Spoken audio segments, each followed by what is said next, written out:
Have you ever been so tired inside your own head that even resting did not feel like rest, because the mind kept arguing with itself in the background?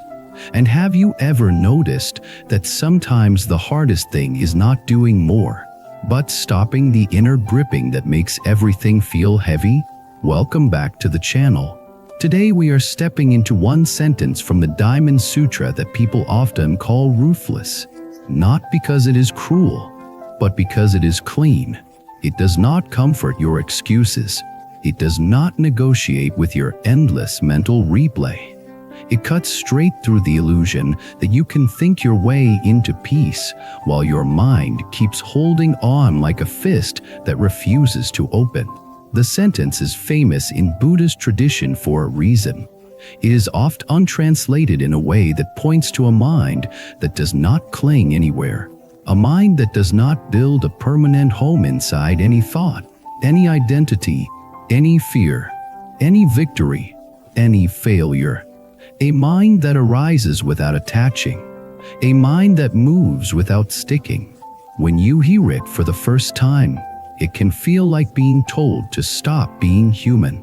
But when you finally understand it, it feels like someone quietly unlocked a cage you forgot you were living in.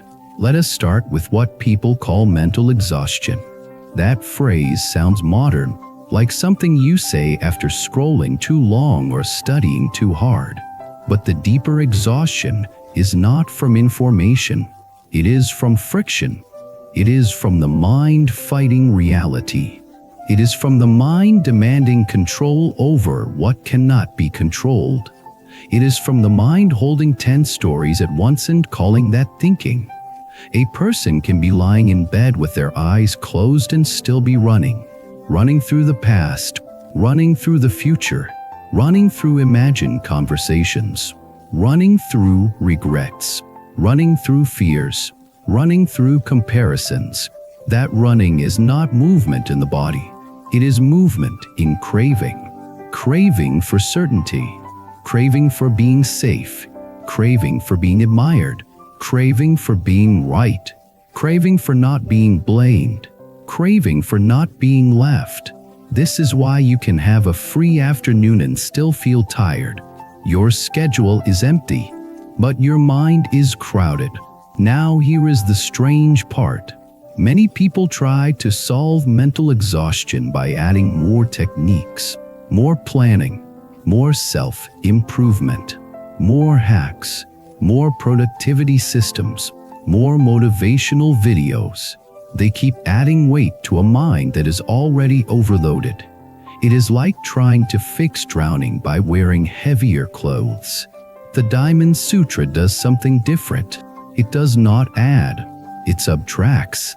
It says, stop clinging. At first, that sounds like a command, but it is more like a diagnosis. Your pain is not only from what happened. Your pain is also from how your mind keeps holding what happened as if holding it will change it. Think about how the mind holds a regret. It replays it. It argues with it. It punishes itself with it. It tries to rewrite it.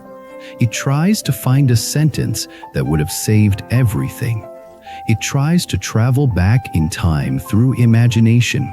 But imagination cannot change the past. All it can do is extend the suffering into the present. Or think about how the mind holds a fear. It creates scenarios. It rehearses disaster. It tries to build a fortress made of thoughts. It believes that if it predicts every risk, it will be safe. But prediction is not safety. Prediction is often anxiety pretending to be wisdom. Or think about how the mind holds an identity. I am the smart one. I am the strong one. I am the nice one. I am the broken one. I am the unlucky one. I am the one who always fails. The mind grabs these labels and wears them like armor.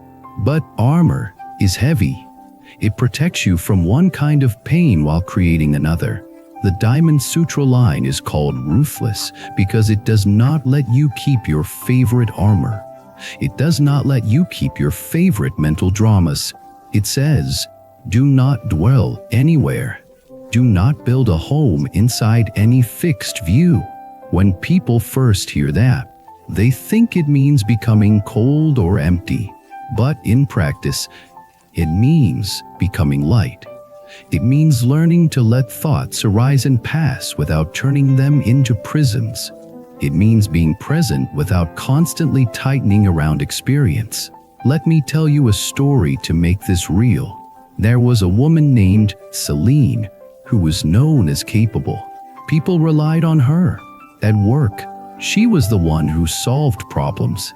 At home, she was the one who kept things organized.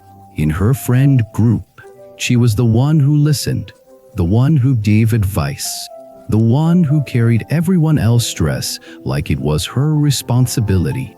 From the outside, Celine looked like a success story. From the inside, she felt like she was slowly being eaten by invisible ants. She would wake up with a tight chest. She would already be thinking about what might go wrong. She would look at her phone and feel a wave of dread. She would walk through her days smiling while her mind kept a running list of dangers. She would come home exhausted, then lie in bed and replay everything she said and did, wondering if she sounded stupid, wondering if someone misunderstood her, wondering if she made a mistake that would ruin everything. Her friends told her to relax. She tried. She took baths. She watched calming videos. She bought expensive tea. She downloaded meditation apps. Nothing lasted. One night, after another day of overthinking, she sat on the floor and realized something terrifying. She could not remember the last time she felt truly at ease. Not happy, just at ease. Even in vacations, her mind had stayed on duty. Even in celebrations, her mind had scanned for danger. Even in quiet, her mind had searched for what to fix. She whispered to herself, "What is wrong with me?" A few days later, she visited her uncle, an older man who lived simply. He was not rich, but he looked peaceful in a way that felt rare. He did not talk much about spirituality. He just lived with less noise. Celine sat at his table and confessed everything. The anxiety, the mental loops, the exhaustion, the feeling that her mind was a cage with no key. Her uncle listened and then reached for a thin book on his shelf, the Diamond Sutra. He placed it in front of her like he was placing a mirror. He said, "There is a line here that can feel like a knife, but sometimes a knife saves you." He asked her to read a passage that pointed to a mind that does not cling, a mind that arises without dwelling. Celine read it, felt irritated. She said, "How is that helpful? My mind cannot just stop." Her uncle nodded. "Of course, it cannot stop if you treat it like a boss, but you can stop feeding it. You can stop building a house inside each thought." Celine frowned. "What does that even mean?" Her uncle said, "When a thought comes, you usually do one of two things. You chase it or you fight it. Chasing turns it into a story. Fighting turns it into an enemy. Both keep it alive. The Sutra points to a third way. You let it be there without making it a home." Celine wanted to argue, but she was tired of arguing. Her uncle said, "Tonight, do something simple. Sit quietly for 10 minutes. When a thought comes, do not push it away. Do not follow it. Just know to sit and return to the breath. If you can do that for 10 minutes, you will taste what it means to not dwell." Celine tried that night. At first, it felt impossible. Thoughts came like a swarm. Work, money, family, embarrassing memories, future disasters. Her mind tried to drag her into each one, but she kept returning to breath, not perfectly, not heroically, just repeatedly. After 10 minutes, she felt no magical joy, But she felt something else. Space. A small gap between her and her thoughts. That gap was the beginning of rebirth. Because rebirth in this context is not a mystical event happening after death. It is the moment you stop being possessed by your mind. It is the moment you stop being a prisoner to every thought that appears. It is the moment you realize you can experience thinking without being swallowed by it.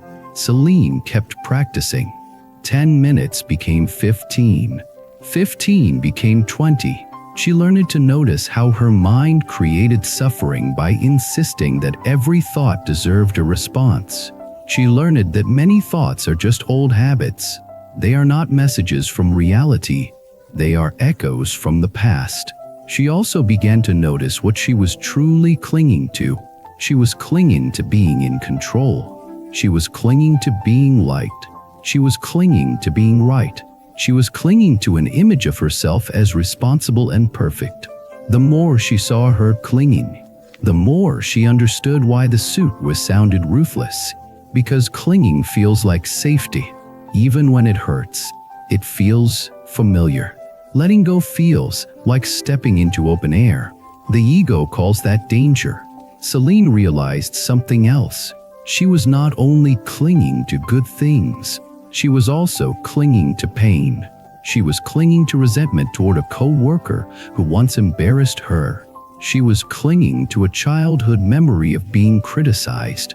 She was clinging to a story that she had to earn love through performance. These clings were not just thoughts. They were identity knots. They were old contracts the mind had signed. The Diamond Sutra does not try to comfort those contracts. It tries to dissolve them. This is why letting go can feel like death.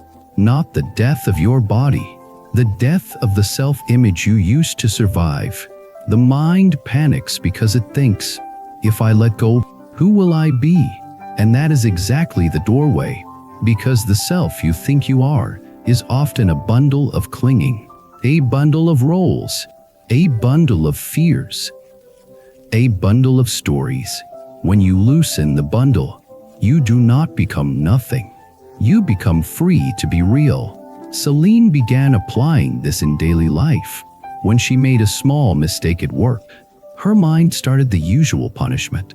You are incompetent. Everyone will know. You ruined everything. Instead of dwelling, she breathed and said softly, a mistake happened. I will correct it. She corrected it and moved on. The world did not end. Her mind learned a new pattern. When someone did not reply to her message, her mind tried to create a rejection story.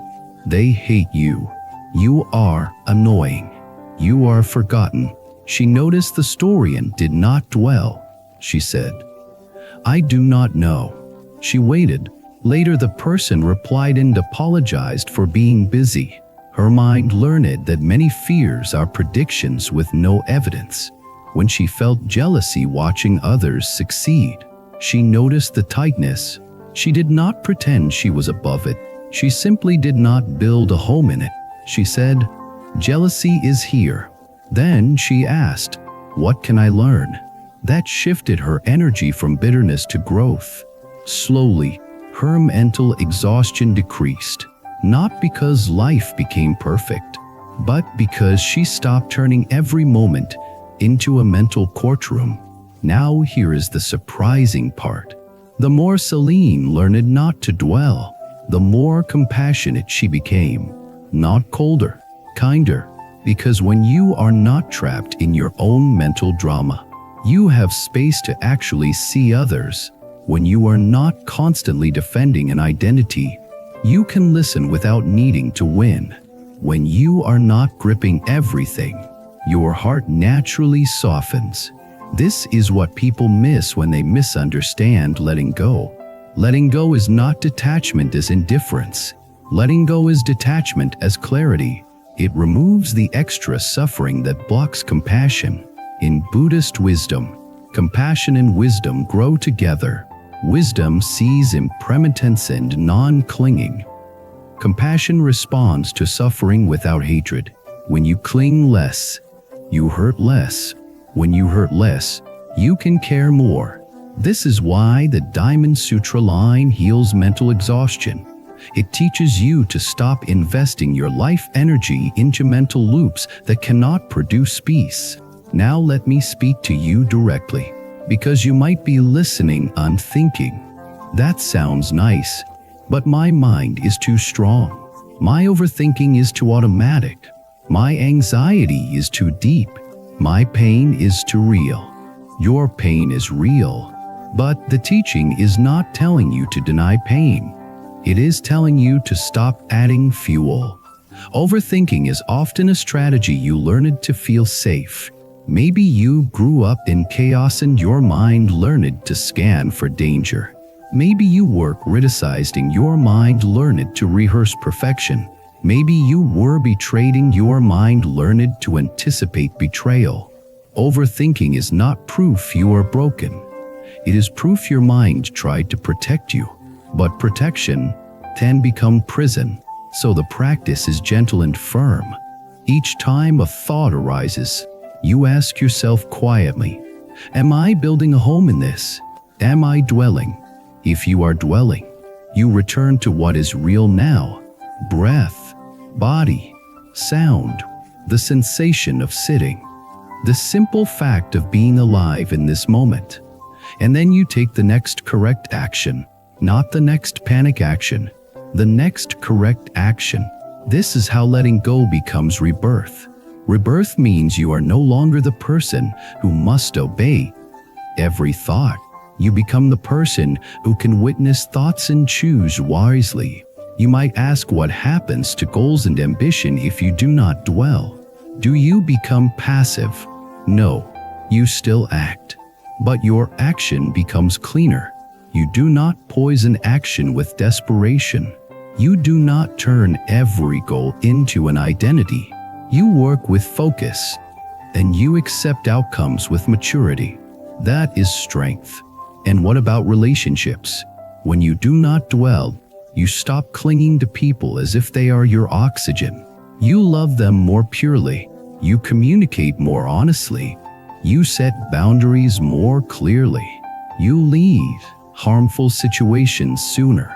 You forgive without returning to abuse. You become a safer person to be around. That is compassion. And what about karma? This is where the story becomes even more powerful. Karma is shaped by intention and habit. Overthinking can create karma too. It can create harsh speech. It can create impulsive choices. It can create avoidance. It can create resentment.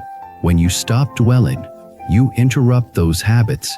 You plant new causes: patience, clarity, restraint, kindness. Over time, your life outcomes change because your mind is creating different consequences. This is why letting go is not a motivational slogan.